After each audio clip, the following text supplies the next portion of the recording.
कर्म और धर्म, इन दोनों में श्रेष्ठ कौन है? आपने कह दिया कर्म, आपने कह दिया धर्म। कहने से कुछ नहीं होता, हर चीज को सिद्ध करना होता है, प्रूफ करना। आइए मैं सिद्ध करके बताऊं कि कर्म और धर्म में क्या अंतर है और दोनों में श्रेष्ठ क्या है। आपके कहने से नहीं होगा, आपको सिद्ध करके बताना होगा। तो सुनिए, फिर आप भी बताइए। कर्म और धर्म में, दोनों में कौन श्रेष्ठ है? सो मैं आपको बताऊं, धर्म श्रेष्ठ है। कर्म और धर्म में क्या श्रेष्ठ है? धर्म। अब इसे मैं प्रूफ करता हूं। कैसे? सुनो। कर्म क्या है?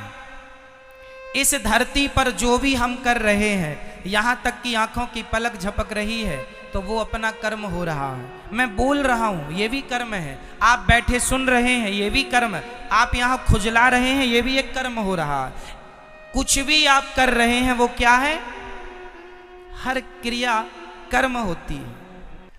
कर्म और धर्म, इस धरती पर जो हम कर रहे हैं, सब कुछ क्या है? कर्म। अच्छा ये बताओ, कोई शराब पी रहा है तो वो क्या कर रहा है? जोर से मैया, सुनने में ध्यान दो। वहां क्या ध्यान है? कोई शराब पी रहा है, वो अपना क्या कर रहा है? जोर से बोलो। वो अपना कर्म कर रहा है। कोई दूध पी रहा है, वो अपना क्या कर रहा है? कर्म कर रहा है। कोई झगड़ा कर रहा है, वो अपना क्या कर रहा है? झगड़ा करना भी कर्म है, शराब पीना भी कर्म है, दूध पीना भी कर्म है, माँ की आरती उतारना भी कर्म है, और माँ को गालियां देना भी कर्म ही है। परंतु अब हमारा धर्म जो है वो क्या काम करता है? सुनिएगा। धर्म जो है वो ये बताएगा कौन सा कर्म करना है और कौन सा कर्म नहीं करना। जैसे आपके घर में जब आप रोटी बनाती हो तो आटे को पहले चलनी से चाल लेती हो। आटे को चलनी से चालना क्यों पड़ता है? ताकि उसका अच्छा आटा अलग हो जाए, उसका चोकर चापर अलग हो जाए, गंदगी अलग हो जाए। सही है? तो जो भी क्रिया, जो भी हो रहा है, सब कुछ कर्म है, सब कुछ कर्म है। चलनी जो है वो अच्छे आटे को अलग, बुरे आटे को अलग करती है। उसी प्रकार धर्म एक चलनी है। धर्म ही बताता है कि कौन सा कर्म करना है और कौन सा कर्म। कर्म दो प्रकार के होते हैं, एक अच्छा कर्म, एक बुरा कर्म। कौन सा कर्म करना है? माँ की आरती उतारो, ये कर्म तो करना है, पर माँ को गाली देने का कर्म नहीं करना। दूध पीने का कर्म तो करना है, पर शराब पीने का कर्म। कौन सा कर्म करने योग्य है? भाई आज कोई मुर्गी को मार रहा है और मुर्गी को पका के खा रहा है, तो वो भी तो अपना कर्म कर रहा है, परंतु उसे धर्म का ज्ञान ना होने से वो मुर्गी मार रहा है, कर्म तो कर रहा है, पर वह कर्म उसे पाप देने वाला है। कर्म हमें दो चीज देते हैं, अच्छा कर्म हमें पुण्य देगा और बुरा कर्म हमें पाप देगा। कर्म सबको ही कर रहा है। आप अच्छा कर्म करेंगे तो उससे पुण्य आएगा, बुरा कर्म करेंगे, मुर्गी खाएंगे, उससे पाप आएगा। कर्म तो हो रहा है। चूंकि आपको किसका ज्ञान नहीं है? धर्म का ज्ञान ना होने से आदमी कर्म तो करता है, पर वह कर्म भी कर लेता है जो उसे नहीं करना चाहिए। जो नहीं करना वह भी करता है। इसलिए मेरी प्रार्थना है, सदा वही कर्म करना चाहिए जो कर्म करने योग्य है, पर कर्म को पहले धर्म की कसौटी में कस लेना चाहिए कि ये कर्म ठीक है या नहीं है, करने योग्य है या नहीं। कर्म तो सब ही है। मैं आपको एक थप्पड़ मार दूं, ये भी एक कर्म होगा, और मैं आपको सम्मान से यहां बिठा दूं, ये भी एक कर्म होगा। कौन सा मुझे करना है, कौन सा नहीं, ये कौन बताएगा? बोलो मेरी मां। इसलिए प्रत्येक व्यक्ति को किसका ज्ञान होना चाहिए? जोर से, जोर से, धर्म का। यदि आप धर्म का ज्ञान रखते हैं तो आप जो भी कर्म करेंगे ठीक करेंगे। यदि आपको धर्म का नॉलेज नहीं है तो आप गलत कर्म कर सकते हैं, संभावना है, क्योंकि आपको ज्ञान नहीं है। जैसे एक पत्नी अपने पति को छोड़कर पराये पुरुष से संबंध रखे तो ये क्या है? वो अपना कर्म कर रही है। परंतु यदि उसे धर्म का ज्ञान होता तो ये हरकत वो कदापि ना करती। धर्म बताता है कि पति परमेश्वर है, इसलिए अपने पति को छोड़कर पराये पुरुष से संबंध रखना पाप है। यदि धर्म का ज्ञान होता तो अपने आप वो पाप से बच जाती। पाप से नहीं बची, क्यों? क्योंकि धर्म का ज्ञान नहीं था। और आज हमारे देश को धर्म निरपेक्ष कहा जाता है। गलत कहते हैं लोग, धर्म निरपेक्ष। हमारे सनातन धर्म में, भारत में, छोटी सी बच्ची से लेके बूढ़े तक प्रत्येक व्यक्ति के अंदर धर्म होता था, होता है और होना चाहिए। हमारे देश में पहले कोई पुलिस नहीं थी। हमारे देश में कोई पुलिस की जरूरत नहीं थी। क्यों? क्योंकि आज जो काम पुलिस करती है वही काम पहले का प्रत्येक व्यक्ति जानता था कि ये पहले तो यहाँ 1 लाख रुपए पड़ा हो तो कोई छूता नहीं था, क्योंकि उसे ज्ञान था, उसे धर्म का ज्ञान था। ना जी, ये मेरा नहीं है, उठा लूंगा तो चोरी का पाप लग जाएगा। पहले लोग 1 लाख रुपए क्या 10 करोड़ रुपए भी देखते नहीं थे। पराई स्त्री को कभी स्वप्न में भी सोचते नहीं थे उसके बारे में कोई गलत बात। पराये पुरुष के लिए कभी देश की, मेरी भारत की महिला कभी गलत ख्याल नहीं रखती थी, क्योंकि प्रत्येक व्यक्ति को ज्ञान किसका था? बोलो जोर से, किसका? मेरी माँ। और जोर से, पीछे वाले बोलो, किसका ज्ञान? पहले धर्म का ज्ञान था। और आज ये हालत है कि लोगों की जूते चप्पल तक नहीं बच रहे। जूते चप्पल तक चुरा लेते हैं लोग। इसका मतलब है कि आज का इंसान धर्महीन हो चुका है, धर्म से खाली है, उसे ज्ञान नहीं है। वो तो केवल पेट भरने में लगा है। जैसे मिल जाए महाराज मर्डर कर लो, मर्डर करवा लो, मरवा दो, जो होए बस वैसा वो अपना पेट भरने में लगा। मार डाल करके, लूट करके, चोरी करके, वो डाका डाल के, कैसे भी वो अपना पेट भरने में लगा है। तो तुम इंसान हो कि क्या हो? इसलिए आप अपने बच्चों को धर्म का ज्ञान देना मेरी माँ। धर्म के बिना इंसान पशु के समान है। धर्महीन व्यक्ति किसकी तरह है? जोर से, किसके? आप लोगों को धर्म का नॉलेज है, ज्ञान है या नहीं? बोलो हाँ या ना, बोलो हाँ या ना। मैया, आपको धर्म का ज्ञान है? कैसा बताओ, क्या है धर्म? चलो बताओ, नारी का धर्म क्या है? सबके भारत में धर्म है। पुत्र का धर्म है अपने माँ बाप को भगवान मानकर सेवा करना।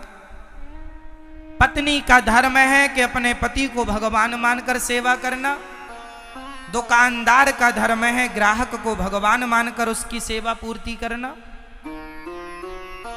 हम सभी एक धर्म की बेड़ियों में बंधे हुए हैं। आप स्वतंत्र हैं या परतंत्र हैं? जोर से, जोर से। आप स्वतंत्र हैं या परतंत्र हैं? जोर से बोलो, बोलो और जोर से, हमें आवाज नहीं आ रही है। आप स्वतंत्र रहना चाहते हैं कि परतंत्र रहना चाहते हैं? आप स्वतंत्र रहना चाहते हैं या किसी के अधीन रहना चाहते हैं? बोलो। आप यदि अधीन रहना चाहते हैं तो किसके? बोलो। अब मैं बोल रहा हूं, ध्यान से, ये दास अनिरुद्ध समझाएगा। मैया कहां जा रही हो? अच्छा, तो हम चलते हैं। अच्छा, ध्यान से सुनो। आप कह रहे हैं हम स्वतंत्र हैं, गलत कह रहे हैं आप। ना तो स्त्री कभी स्वतंत्र हुई, ना तो पुरुष कभी स्वतंत्र हुआ। और यदि आपने स्वतंत्र होना चाहा तो आपका सर्वनाश हो जाएगा,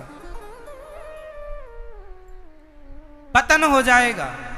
हम कभी स्वतंत्र नहीं हो सकते और हम होना भी नहीं चाहते। हम सदा धर्म के अधीन रहना चाहते हैं। हम किसके अधीन? बोलो। धर्म के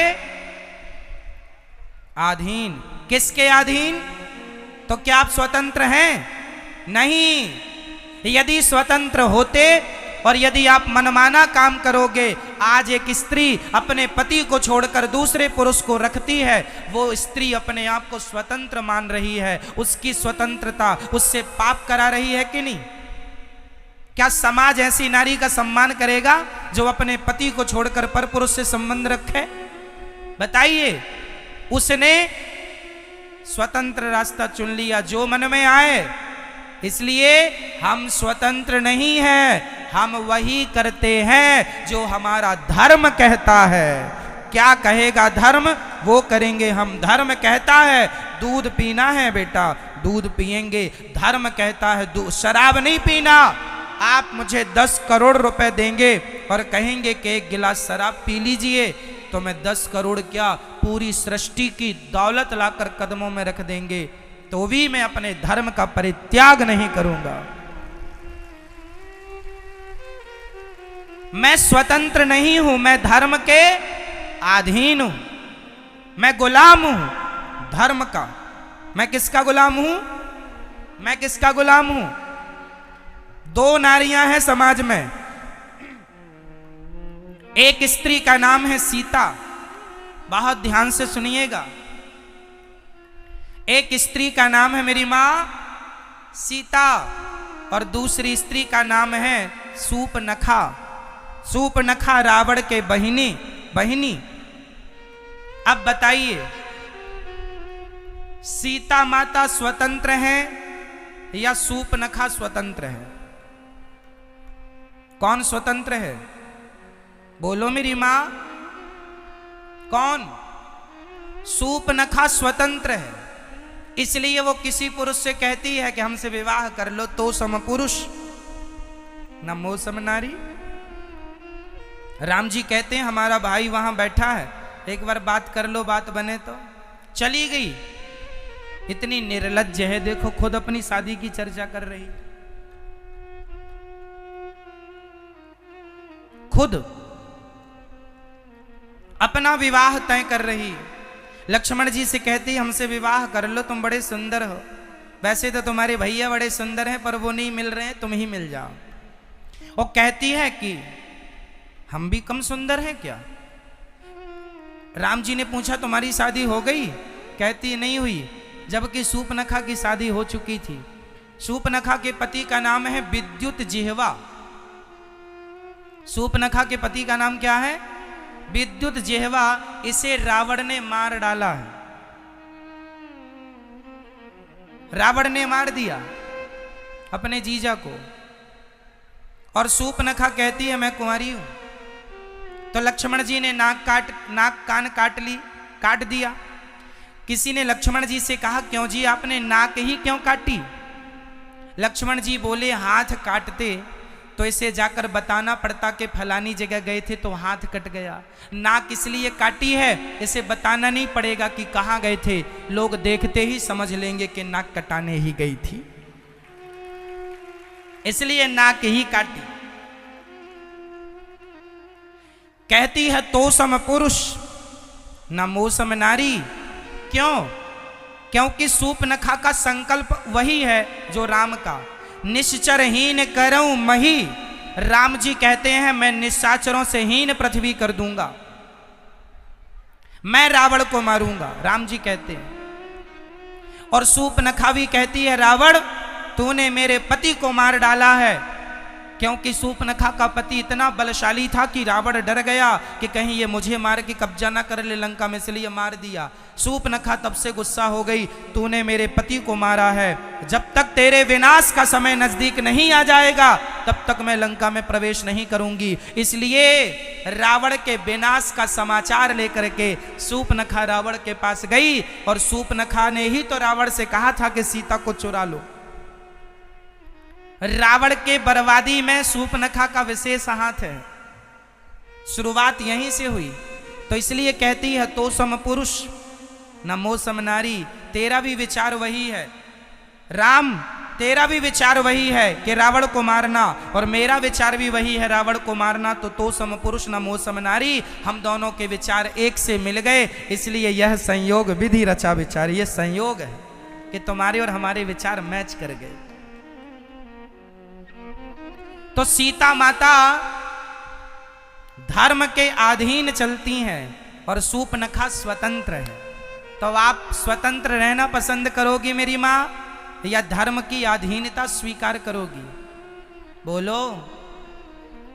धर्म। इसलिए मेरी माँ धर्महीन चाहे स्त्री हो, धर्महीन चाहे पुरुष हो, दोनों पशु के तुल्य हैं।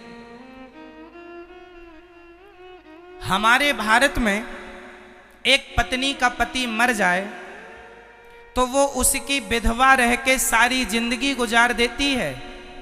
क्या है ये? जोर से बोलो, क्या है ये? क्या है ये? धर्म है।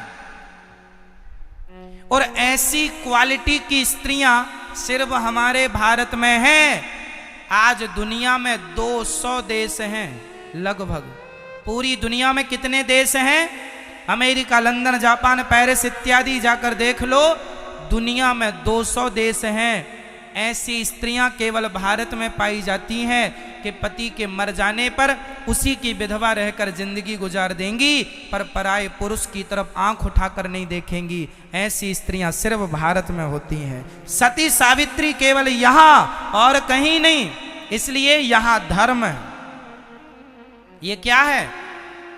यदि स्त्री अपने पति को छोड़कर पराये पुरुष से संबंध रख ले, आजकल तो पुनर्विवाह कर लेते हैं कि लड़की का पति यदि समय से पहले खत्म हो गया, कोई बाल बच्चे हुए नहीं और हो भी गए, और उसका मन है कि भाई जिंदगी अकेले नहीं गुजर सकती, कोई जीवन साथी चाहिए, तो आजकल पुनर्विवाह का भी लोग बंदोबस्त कर लेते हैं। वो अपनी आप की स्वतंत्रता है। पर हमारे देश में आज भी स्त्रियां अपने पति के जाने के बाद वो उसी की विधवा रहकर जीवन जीना पसंद करती हैं, पराये पुरुष से संबंध रखना पसंद नहीं करती। कुछ स्त्रियां ऐसी हैं, पर कुछ आज पुनर्विवाह में भी बिलीव करती हैं। सबके अपने अपने विचार हो सकते हैं, वो उनकी अपनी स्वतंत्रता। फिर भी मेरे देश में आज सती पतिव्रता नारी पाई जाती है,